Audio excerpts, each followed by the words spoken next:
하도록 하겠습니다. 우리가 율법은 신령한 줄 알거니와 나는 육신에 속하여 죄 아래 팔렸도다. 내가 행하는 것을 내가 알지 못하나니 곧 내가 원하는 것은 행하지 아니하고 도리어 미워하는 것을 행함이라.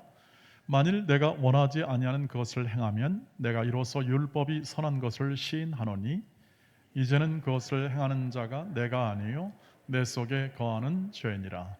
내 속 곧 내 육신에 선한 것이 거하지 아니하는 줄을 아노니 원함은 내게 있으나 선을 행하는 것은 없노라.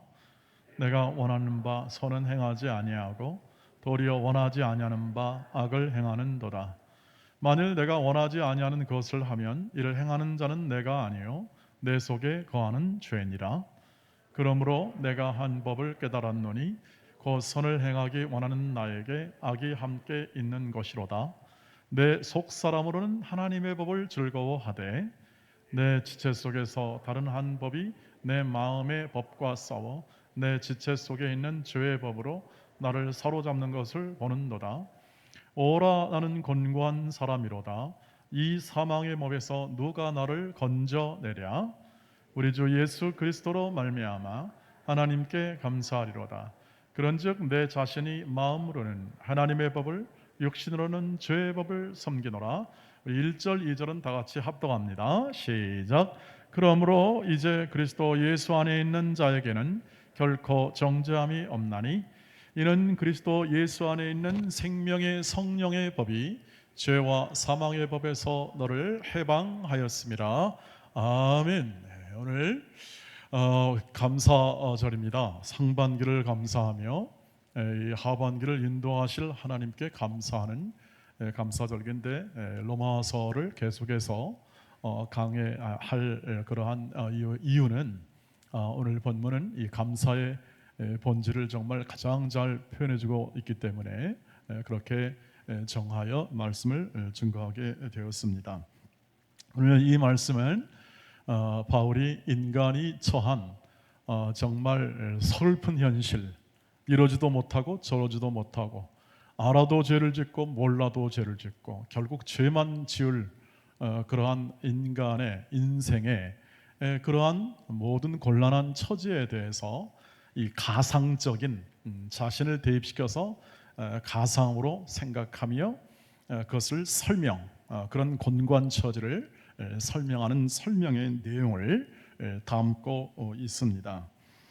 제가 이렇게 인간의 처지가 너무나 안타깝고 그리고 이러지도 못하고 저러지도 못하는 결국 죄 아래 팔려 그 인생을 살 수밖에 없는 그 인생에 대한 부분들을 15절 또 19절 이 두 구절에서 아주 잘 이렇게 바울이 묘사하고 있는 것을 볼 수가 있습니다.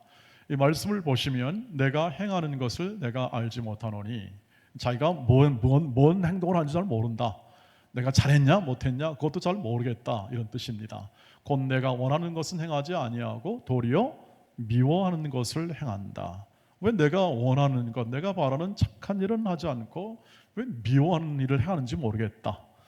이런 정말 이 행동들이 자신의 삶 가운데 있다. 즉 자신을 빗대어 모든 인간의 삶 가운데 있다는 것을 얘기합니다. 하나님의 율법을 받아 그 율법을 통해서 좀 더 거룩해지고 선할 수 있지 않겠냐 그런 생각을 하지만 그러나 오늘 16절 17절은 그것도 되지 않더라는 겁니다. 만일 내가 원하지 않는 것을 행하면 내가 이로써 율법이 선한 것을 시인하노니 이제는 그것을 행하는 자는 내가 아니요 내 속에 거하는 죄다. 죄가 율법을 통하여 이렇게 나 자신을 속이고 그리고 죄를 행하도록 그렇게 역사한다 하는 것을 얘기합니다. 이것을 좀 없애버리면 좋지 않겠는가? 이 죄를 없애버리면 좋지 않겠는가? 없앨 수는 없는가? 그런 생각을 할 수 있으나 그것도 어렵습니다. 20절 말씀을 보면 그 죄의 실체가 내가 이렇게 그것을 딱딱 잘라 없애는 것이 아니라는 것을 얘기해 주고 있습니다. 같이 읽어보시죠. 만일 내가 원하지 아니하는 것을 하면 이를 행하는 자는 내가 아니요 내 속에 거하는 죄다라 말합니다. 여기서 내가 아니고 죄다 이렇게 얘기할 수도 있겠지만 그 죄의 본질을 보면 내 속에 있습니다. 그래서 끊어낼 수가 없다는 뜻입니다. 내 속에 있는데 어떻게 끊어낼까요? 내 속 안에서 이렇게 나와 함께 딱 붙어 있습니다. 붙어 있어가지고 그것을 잘라내면 좋으나 잘라낼 수가 없네요. 잘라내면 죽습니다. 네. 내 육신에서 그걸 잘라내면 죽을 수밖에 없기 때문에 잘라낼 수가 없습니다. 그래서 나와 함께 있기 때문에, 내 속에 있기 때문에 어디든지 갑니다. 내가 죄를 안 지으려고 좀 안전한 곳에 가서 저 산에 가서 혹은 저기 절에 가서 혹은 기도원에 가서 그렇게 한번 죄를 좀 없애보고 좀 거룩하게 만들어봤다 했지만 그러나 죄는 거기까지 따라갑니다. 왜? 내가 가는 곳을 똑같이 가니까요. 더군다나 이 죄의 능력은 그냥 만만히 봐서도 안 될 것 같습니다. 왜냐하면 이것은 아주 강한 세력을 의미하니까요. 22절 23절 보면 그것을 의미하고 있습니다. 23절 보시죠.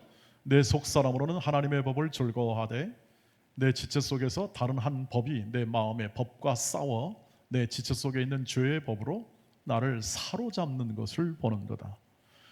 바울이 보았습니다. 죄의 법이 내 마음의 법, 내 마음의 양심의 법이 있잖아요. 양심에 따라 행할, 하나님이 보편적으로 인간에게 양심을 줍니다. 양심을 주어서 그 양심에 따라 행할, 적어도 가장 보편적 정의를 행할 그런 마음을 주시는데 이게 죄의 법이 그것을 눌러버려요. 근데 여기서 여러분 기억할 것은 법이라는 걸 사용했습니다. 법, 마음의 법 혹은 죄의 법. 뒤에는 또 다른 법이 나옵니다. 성령의 법, 생명의 법이 나오는데 왜 법이라는 용어를 사용하냐면 법은 강제력이 있습니다. 힘이 있다는 겁니다. 여러분 공권력은 힘이 있잖아요. 가지고 있는 공공적인 이 권력의 선을 위해서 이 힘을 가집니다. 힘을 가지고 그 법을 관철시킵니다. 그 법이 관철을 못하면 그 법은 사문화되는 겁니다. 법은 없어지는 겁니다. 그 법인 힘을 가지고 관철해서 그 법 정신을 구현하는 것이 법의 존재 이유죠. 그런데 이게 좀 죄의 법이 있습니다. 그만큼 힘이 있다는 겁니다. 이 죄의 실체가 법으로 얘기할 만큼 힘이 있어 내 마음도 사로잡고 그리고 또 내 생각도 사로잡으며 우리의 내면에서 우리가 가는 곳마다 내가 원하는 것은 하지 못하게 하고 오히려 악을 행하는 것을 조장하여 율법을 가지고 그것을 거룩하게 살려고 하나 그렇지 못하게 만드는 실체가, 힘 있는 실체가 있다는 것을 바울이 그려내고 있습니다. 그래서 인간이 곤고합니다.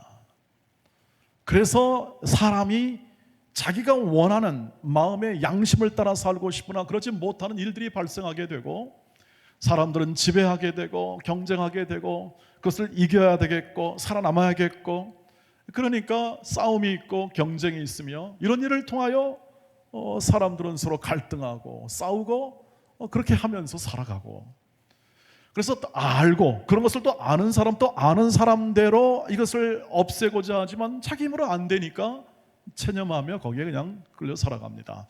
이것을 통틀어 우리가 지금 계속 살펴봤지만 말씀을 통해 살펴봤지만 인간이 죄 아래 산다는 것은 결코 죄 아래 산다는 것은 결코 생명을 얻을 수가 없는 주님이 창조하신 이 생명을 얻을 수 없는 그리고 주님이 주시는 이 생명과 같은 것을 얻을 수 없는 인간의 운명을 그대로 살아가고 있고 좌절과 체념을 하기는 싫으니까 그것을 애써 어떻게 합니까? 누르고 감추며 그것을 살아가는 것이죠.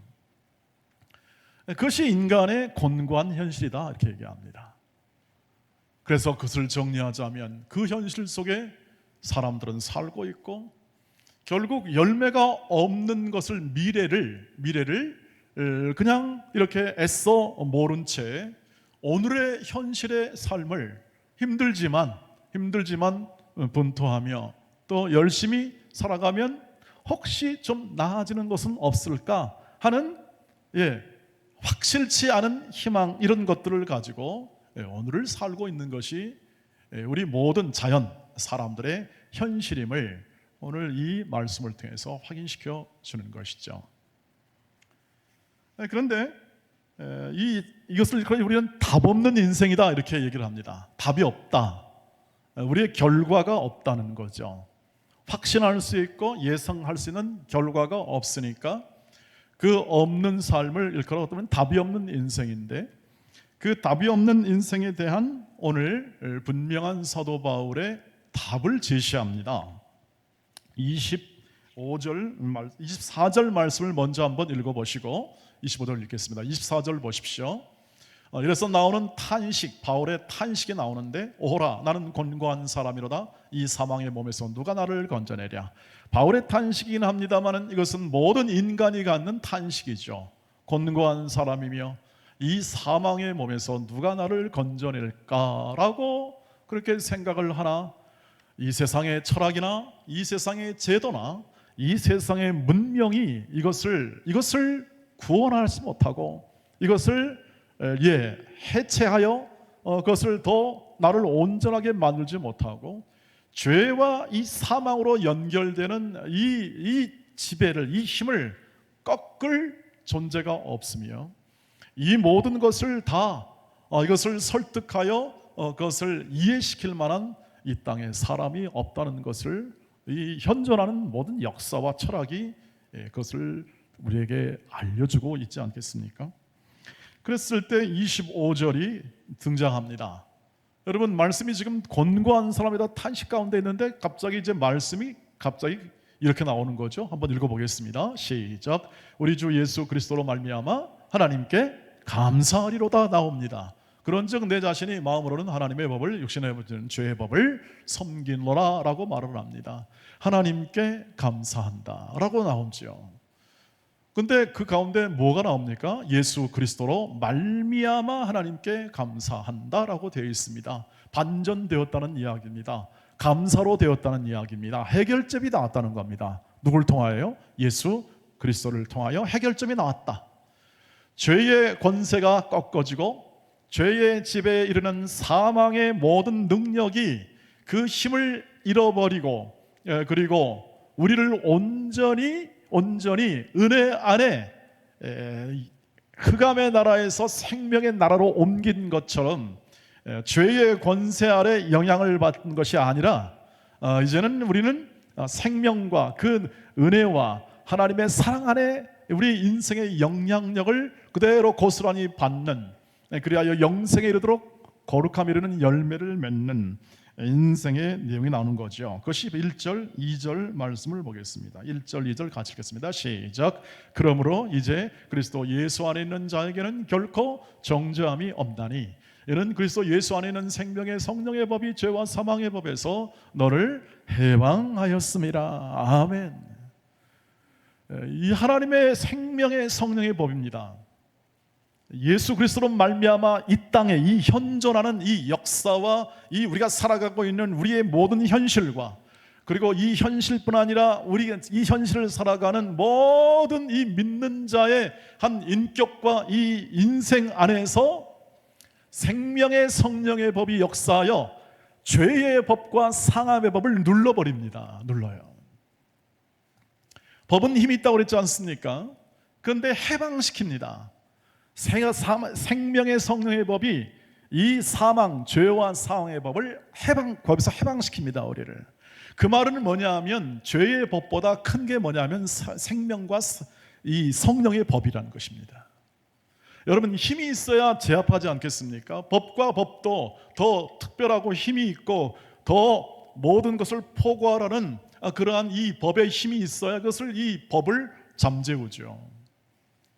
그런데 생명의 법, 즉 부활 생명의 법을 말합니다. 부활의 생명으로 나타난 이 하나님의 그 능력과 그 은혜로 말미암은 권능, 이 권능은 죄의 법을 눌러버리죠. 그 십자가입니다. 십자가에서 예수의 죽음으로 이 죄와 사망의 법을 완전히 눌러버려요. 꺾어버립니다. 꺾어버리고 예수를 믿는 자들에게 부활 생명의 삶을 열어주십니다. 믿는 자에게. 그것은 하나님의 능력 외에는 없습니다. 예수의 능력 외에는 그것을 할 수가 없습니다. 이 세상에 그 어떤 것도 죄의 법을 꺾을 수 없으니 꺾을 수 있는 유일한 법이 나타나야 하는 거죠. 인격으로 오신 예수이십니다. 그것이 바로 십자가를 통하여 부활을 통하여 구체화됐고, 그래서 우리는 주 예수 그리스도라고 믿습니다. 주인 되신다. 권능의 주인, 만물의 주인입니다. 만물의 주인이며 모든 생명의 주인이며 우리 모든 인간의 주인이며 모든 피조물의 주인 되신 만물의 주권자. 그래서 예수께서 죽으시고 부활하신 다음에 하나님께서 그를 만물의 주권자로 세웠다는 것이 모든 이 서신서에서, 특별히 빌립보서 2장 5절부터 11절 안에서 그것이 두드러지게 나타나서 예수께서 만물의 주권자가 되어서 모든 자가 그의 그 발 아래 무릎을 꿇는 주님이 되셨다, 주권자가 됐다는 것을 선포합니다. 그것은 바로 이에 근거합니다. 바로 생명과 성령의 법이 모든 죄와 사망의 법을 꺾고 그리고 우리를 그 모든 삶에서 해방시킵니다. 이것을 이해해야 합니다. 이것을 마음에 받으셔야 합니다. 그렇지 않으면 우리는 여전히 죄에 속고 삽니다. 죄의 두려움 가운데 마음을 졸이며 살아가죠. 너 죽어, 그러면 끝나는 거죠. 너 죽인다. 그런데 생명과 성령의 법 아는 사람은 어떻습니까? 나는 죽여라, 죽어도 산다. 왜? 부활로서 우리는 결말 지어질 인생이다. 그래서 주님 다시 오신 날 우리는 부활하여 데살로니가전서에 있는 말씀처럼 다 공중으로 끌어올려 주와 영원히 함께 있다는 그러한 미래의 강력한 소망을 데살로니가전서 있는 교인들에게 바울이 그렇게 힘있게 설명한 것이죠. 해답은 주 예수 그리스도이십니다. 그래서 인생의 해답은 주 예수 그리스도이십니다. 예수 그리스도는 그래서 우리에게 모든 참됨과 진리와 은혜를 우리에게 하나가 되어 허락하십니다. 하나. 성령께서 믿을 때 성령이 임하고 성령이 예수와 우리를 하나 되게 만듭니다. 예수 그리스도와의 그 하나됨은 신비롭게도 그의 섭리와 성령의 능력으로만 되기 때문에 그 과정을 파악하기가 어렵습니다. 그러나 결과는 우리가 봅니다. 주로 고백하고 주 예수를 믿습니다 하는 것입니다. 오늘도 예배합니다. 어떤 형태로든지 와서 예배하며 하나님을 경외합니다 하는 신앙의 고백은 아버지라고 부를 수 있는 것은 성령에 의하지 않고는 할 수 없습니다. 그렇기 때문에 우리의 신앙의 고백과 이런 모든 고백 속에서 우리는 이 결과로서 임하시는 이 하나님의 은혜가 있음을 우리가 확인하고 진정한 예수 그리스도 외에는 답이 없음을 확인할 수가 있습니다. 곤고한 인생, 거기에 대한 하나님의 답은 예수 그리스도를 성육신하여 이 땅에 보내사 우리를 구원하시는 것입니다. 구원입니다. 구원 그 자체, 2000년 전에 이루어진 구원 자체를 말합니다. 내가 힘있게, 내가 열심히, 내가 정말 최선을 다해서 배우고 익히며 이루는 것에 의한 것이 아니라 지금부터 2000년에 예수께서 행하신 일, 나를 위하여 십자가를 지시고 부활 생명을 우리에게 허락하셔서 우리의 모든 심령 안에 그 부활의 생명의 그 역사를 성령을 통하여 그때부터 시작하여 성령 강림부터 시작하여 지금 계속 역사의 시대마다 성령께서 각 오는 모든 사람들과 모든 신자와 모든 믿는 자 그 안에서 행하시는 구원의 역사, 거룩함의 역사, 그리고 우리를 하나님의 자녀답게 만드는 그 역사야말로 오늘 주 예수 그리스도가 우리의 인생의 해답이심을 증명하는 하나님의 일하심이라고 할 수 있습니다. 그 주님이 멀리 계시지 않고 지금도 일하십니다. 이 일하시는 주님을 의지하시기를 주의 이름으로 축복합니다. 멀리 계시지 않다 이 말입니다. 하늘 보좌 우편에 앉아 계시니까, 저 하늘에 계시니까 우리는 예수님은 이제 멀리 계시고 성령님만 역사하는가 보다, 이렇게 개념적으로 이해할 수 있지만 여러분 오늘 로마서 8장 34절을 보시면 이와 같이 되어 있습니다. 같이 읽겠습니다. 시작. 누가 정죄하리요? 죽으실 뿐 아니라 다시 살아나신 이는 그리스도 예수시니 그는 하나님 우편에 계신 자요 우리를 위하여 간구하시는 자네. 여러분 예수님이 간구하실 필요가 뭐 있겠습니까? 보좌 앞에서 말씀만 하시면 되지 않겠습니까? 예수께서 보좌 앞에서 인생들아 돌아와라. 너는 이렇게 하고 저렇게 하고 너는 이 사업을 하고 저렇게 하라. 이렇게 뭐 그냥 말씀만 해도 될 뿐입니다. 근데 왜 간구한다고 합니까? 왜 이렇게 중보 기도 표현이 제일 적합할 것 같은데 왜 우리를 위해서 하나님 앞에 나가서 이렇게 말씀을 나누고 합니까? 지금도 일하신다는 증거입니다. 일하신다. 우리의 구원과 우리의 구원 완성을 위해서, 즉 2000년 전에 이루어진 이 구원의 내용을 오늘 이 지금이라고 하는 우리의 이 삶의 현장 속에서 구체화시키고 현실화시킵니다. 하나님이 구체화시키고 현실화시켜요. 바로 예수의 인격을 우리가 닮아가자 그러는데 이것은 율법으로 준 게 아니고 하나님의 자녀의 마땅한 이 삶의 목적에 합한 하나님의 권면입니다. 권면. 하나님께서 그렇게 권면하는 거죠. 하나님은 우리를 사랑하는 자녀로 만들고 영광의 자녀로 만들기 위해서 창세전부터 계획하신 분입니다. 그만큼 하나님은 깊고 그리고 큰 사랑으로 하는 것이죠. 그 사랑으로 우리를 하나님의 자녀의 거룩함으로 만들어내신 분이십니다. 그 하나님 만들어내시는 분인데 어떻게 합니까? 우리의 현존하는 지금 이 삶에서 이 곤고한 이 현실에 답이 없는 인생 안에 살아가면서 하나님께서 하나님 주신 이 구원을 예수님이 완성하신 이 구원을 내 인격과 내 삶에서 성령께서 친히 구현해 내십니다. 표현해 내시고 구체화시킨다고 하는 것이죠. 이것이 하나님의 지금 예수님이 하시는 일입니다. 그래서 우리는 종종 이렇게 오해할 수가 있습니다. 우리가 교회 생활을 하고 또 이번에 직분도 많이 받으셨지 않습니까? 직분을 받고 일을 합니다. 일하심 속에서 우리가 생각을 해보면 이것을 통해서 우리의 구원이 이루어질 것인가 하는 그런 생각을 종종 하게 되는데 그렇지 않습니다. 우리의 일로 구원이 이루어지는 게 아니라 구원은 전적으로 성령께서 그 예수의 뜻을, 예수의 모든 일을 우리 안에서 구체화시킴으로 이루어집니다. 우리가 하는 것은 감사합니다. 마땅한, 이미 하나님의 자녀로서 구원받은 자녀로서 마땅한 삶입니다. 그래야 마땅한 삶이 되어서 있어야 증언자, 증인이 됩니다. 증언. 예수께서 이렇게 말씀했죠. 볼지어다 성령이 너에게 임하시면 너희가 권능을 받고 예루살렘과 온 유대와 사마리아 땅 끝까지 이르러 내 증인이 될 거다. 증인이 될 거다. 예수님의 사역의 목표는 증인입니다. 증언하는 겁니다. 뭘 증언합니까? 예수를 증언합니다. 예수의 인격과 예수의 삶을 증언합니다. 이 현실, 고단한 현실 속에서 말이죠. 그것이 예수님이 하시는 일이고 우리를 만드시는, 빚어내시는 우리의 삶의 목표가 되게 됩니다. 그래서 증인으로서의 삶을 이루기 위하여 성령이 일하시는데 그 증인의 삶을 이루기 위하여 어떻게 합니까? 사랑하라고 합니다. 사랑하라. 내가 너희를 사랑한 것 같이 너희도 서로 사랑해라.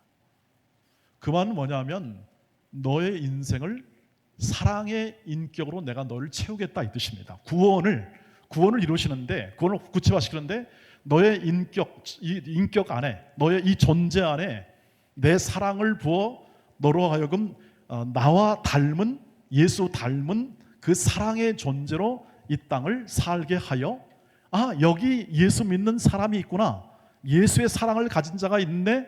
왜냐하면 그들은 예수를 보지 못하잖아요. 예수를 알지 못하니까 볼 수가 없습니다. 그러니까 하늘에 계신 보좌 우편에 계신 예수의 몸과 지체로 나타난 지체로서 오늘 예수를 닮는 그 인격과 성품이라는 한 존재를 보면서 저기 예수가 있네라는 그러한 증언할 수 있는 증인의 삶을 우리 예수께서 지금 우리를 통해서 빚어내시려고 우리로 하여금 서로 사랑하라 이렇게 살게 하시는 거죠. 너 서로 사랑하라, 이것도 못하냐, 이런 말 할 필요가 없는 겁니다. 그러니까 다른 사람에 대하여 우리가 그렇게 말한다면 그것을 그를 주장하고 인도하는 예수님에 대하여 얘기하는 것과 같이 돼버리기 때문에 그렇게 하지 말라고 하는 것이죠. 훈계와 타이름의 모든 것들을 친히 성령께서 통하여 이루시고 그 일들을 하시기 때문에. 그러나 우리를 사용하시잖아요. 우리 몸과 마음과 우리 인격을 사용하시고 우리를 빚어내시기 때문에 우리 인격 안에 거하셔서 우리로 하여금 어떻게 합니까? 이 말씀을 통하여 이 삶을 살아가도록 격려하고 그리고 또 가르쳐주고 지혜롭게 하시고 매 주일마다 듣는 말씀을 통하여 더 새롭게 하고 더 강건하게 하시는 일을 성령께서 하심을 통하여 우리가 하는 일은 의의 도구로, 즉 말씀의 도구로 하나님이 임재하는 그 임재 속에 그것을 순종하는 그 순종의 삶을 통해서 하나님의 그 뜻을 이루는 도구로 사용하시도록 우리는 하나님께 드리는 인생을 살아가게 될 때 우리는 그 뜻을 온전히 이룰 수가 있습니다. 그래서 로마서 12장 1절 2절 말씀 보면 하나님의 모든 자비하시고 너희를 권하노니 너희 몸을 하나님이 기뻐하시는 거룩한 산 제물로 드리라. 이는 너희의 드릴 영적 예배니라 라고 말을 하죠. 가장 중요하다 이 뜻입니다. 최선이다 이 뜻입니다. 너희는 이 세대를 본받지 말고 마음을 새롭게 하며 변화를 받아 하나님의 기뻐하시고 선하시고 온전하신 뜻이 무엇인지 분별하도록 하라. 분별할 수 있다는 이야기입니다. 하나님의 기뻐하시고 선하시고 온전하신 뜻을 분별할 수가 있는 것이죠. 계속해서 더 하나님을 알아가고 더 예수 그리스도를 알아가는 이유가 바울이 그토록 나는 이 어떤 지식도 예수 그리스도의 십자가와 부활을 이해하는 모든 지식에 비하여 그것은 배설물로 여겼다는 그의 결심도 바로 여기서 마음에 나오고 있습니다. 그러니 여러분 서로 사랑하라 하는 계명을 주시고 거기 그 인생을 살게 하신 하나님을 찬송하기를 주의 이름으로 축복합니다. 그래서 예수 믿는 게 최고의 복이고 인생을 아는 삶입니다. 예수를 모르면 인생도 모르고 그 만드신 존재를 모른다는 뜻입니다. 만물은 예수께서 만드셨습니다. 만물을 또한 만드실 뿐 아니라 우리도 만드셨습니다. 만든 자를 이해할 때, 설계자를 이해할 때 설계자의 의도와 설계자의 목적과 그 인생의 발음을 알 수가 있습니다. 의를 이룰 수가 있다는 뜻입니다. 그렇지 않으면 어렵습니다. 다른 것은 예수 외에는 중립이라는 게 없습니다. 전부 다 죄와 사망의 법하여 법에 의하여 결국 사망의 열매, 죽음의 열매밖에 맺을 수가 없는 인생을 살 뿐입니다.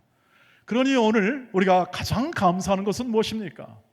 주 예수 그리스도 인생의 해답을 주시고 우리의 삶의 목적을 주시고 소망을 주시고 오늘의 이 현실 속에서 그 뜻을 따라 살아갈 그러한 힘과 지혜를 성령을 주셔서 살게 하시니 최고의 복을 누리고 최고의 인생과 목적을 이룰 가능성을 보여받고 무엇보다도 사랑의 인생을 살아갈 존재로 부르신 하나님, 그것을 또 친히 이루시고 그것을 감사함으로 표현하여 그 인생의 진정한 감사의 존재를 만드신 하나님께 여러분의 전 인생을 통하여 영광을 돌리시기를 주의 이름으로 축복합니다. 그러므로 믿는 자가 복된 자이며, 다시 말씀입니다, 그 믿음을 가지고 예배하는 자가 복된 자이며, 그리고 가장 인간다운 존재입니다. 가장 감사할 수 있는 사람이 인간다운 존재입니다. 아주 우리나라 이 세 명의 유명한 철학자들이 1세대 철학자들이 글을 썼는데 마지막 이런 말을 했어요. 인생이 감사할 수만 있다면 그 사람은 철든 것이다, 이렇게 글을 쓴 것을 본 적이 있습니다. 당연합니다. 그런데 그냥 감사가 아니고 하나님께 감사, 그 사람 자체, 즉 사랑할 수 있는 인격 자체를, 그것도 참된 사랑을, 진정한 사랑을, 예수의 사랑 외에는 참된 것은 없습니다. 그것은 곧 자기 중심으로 나오는 거기 때문에 예수의 사랑을 비교할 수 없는데, 여러분 예수의 사랑을 알게 하시고 그것을 담게 하시고 그것을 우리 인격 속에 담아 그 사랑을 가슴에 품고 살게 하시니 정말 감사와 찬송과 영광을 주께 돌립니다 하는 우리 인생의 해답, 그리고 또 우리의 모든 삶의 목적에 대한 이해, 그리고 앞으로 살아갈 더 풍성한 구원의 삶을 살아갈 소망, 이런 모든 것들이 우리의 복잡하고 연약한 현실 속에서 넉넉히 우리를 믿음으로 살게 하는 하나님의 역사가 될 줄 믿습니다. 이 일을 생각하시고 이 일을 마음에 담으십시오. 지금도 그 주님이, 우리 인생의 해답이신 주님이 그 모든 죄와 사망의 법에서 생명과 성령의 법으로 우리를 옮겨 그의 다스림과 인도하심을 받게 하시는 하나님의 역사가 오늘 우리의 삶 가운데 있습니다. 우리의 교회 가운데 그 지혜를 알게 하십니다. 그리고 우리는 그 음성을 듣습니다. 그러니 세상 사람 날 부러워 아니하여도 나도 세상 사람 부럽지 않습니다.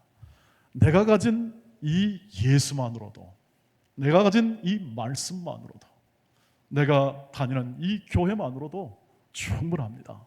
감사합니다. 하나님, 내 인생과 삶에서 이토록 능력 있게 역사하시니 나도 그 인생 받들어 살게 하시고, 그리고 감사하는 인생으로 흘러 넘치도록 살게 하옵소서. 여러분, 오늘 그래서 골로새서 2장 6절 7절을 함께 읽고 마치도록 하겠습니다. 같이 읽겠습니다. 시작. 그러므로 너희가 그리스도 예수를 주로 받았으니 그 안에서 행하되 그 안에 뿌리를 박으며 세움을 받아 교훈을 받은 대로 믿음에 굳게 서서 감사함을 넘치게 하라. 감사함은 감사해라 해서 가면 그때는 감사가 벌써 이렇게 작아지는 겁니다. 진정한 이 성경 안에 있는 감사는 것입니다. 그냥 흘러나오는 것이죠. 감사가 흘러나오는 것이죠. 그 마음 안에 흘러나옵니다. 교회에서 헌금을 할 때도 자원하는 마음으로 하잖아요. 다 그 마음을 얘기합니다. 우리가 살아가는 삶 속에서 우리에게 부여된 이 하나님의 거룩한 인생, 열매 맺는 인생, 실패할 수 없는 인생, 역정되는 인생을 우리로 삼으신 이 예수의 은혜 앞에 그 어떤 것도 하나님의 사랑에서 끊을 수 없는 이 사랑이 있기 때문에 우리 안에 더 이상의 소원이 없는 것입니다. 예수 외에는 다른 소원이 있을 수가 없고 그 소원이 크고 놀랍고 영광스러운 것이기 때문에 우리는 감사함으로 살아갈 그 안에 힘을 얻고 그 감사가 흘러나오는 것이죠. 그 은혜가 오늘도 저와 여러분 가운데 충만히 거하고 그 감사함으로 이 현실, 우리를 압박하고 우리의 모든 연약함을 이게 파고들어서 우리를 좌절하게 만들고 우리를 연약하게 만드는 이 모든 죄와 사망의 권세를 능히 힘으로, 성령의 힘으로 극복하고 나아가며 전진해 나아가며 오히려 믿음이요 소망이요 사랑으로 행하는 그 삶을 견고하고 힘차게 행하는 믿음의 사람으로 우뚝 세워지기를 주의 이름으로 축복합니다. 감사함으로 세워지는 사람이 되기를 주의 이름으로 축복합니다. 기도하겠습니다. 자비하신 주여, 주의 은혜 속에 오늘도 우리의 모든 삶에 진정한 해답이신 예수를 알게 하시니 감사합니다. 그 예수를 주로 고백하게 하시니 감사합니다.